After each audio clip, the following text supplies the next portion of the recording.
তোমরা কেন এসেছো?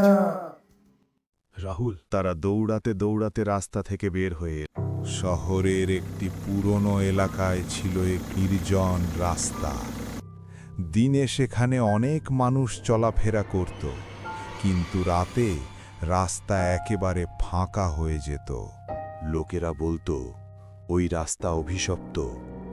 রাতে সেখানে একটি মেয়েকে দেখা যায়। রাহুল, তুই ওই পুরনো রাস্তার গল্প জানিস? হ্যাঁ, লোকজন ভূতের গল্প বানায়। লোকেরা বলে একটা মেয়ে দেখা যায়।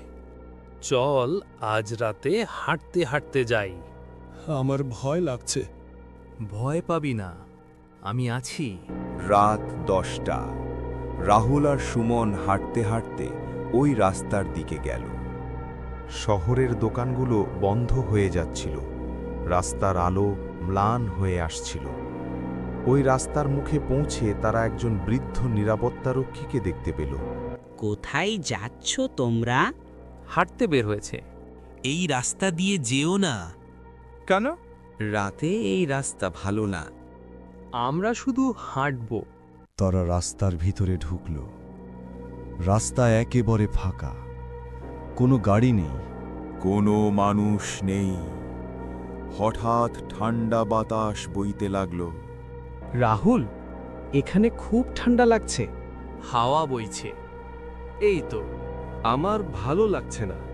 হঠাৎ তারা শুনল কারো পায়ের শব্দ। টক টক টক। কেউ যেন তাদের পেছনে হাঁটছিল।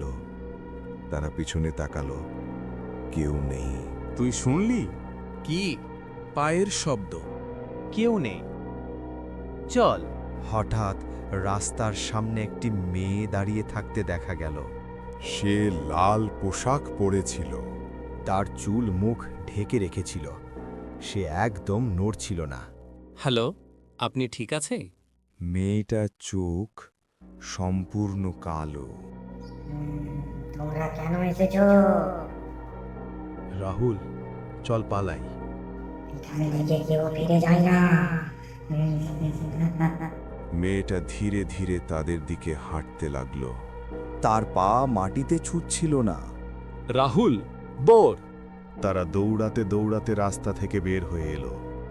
বৃদ্ধ নিরাপত্তারক্ষী এখনো দাঁড়িয়েছিল। দেখেছ তা কি? হ্যাঁ, ওটা কি ছিল? অনেক বছর আগেই একটি মেয়ে এই রাস্তার দুর্ঘটনায় মারা যায়।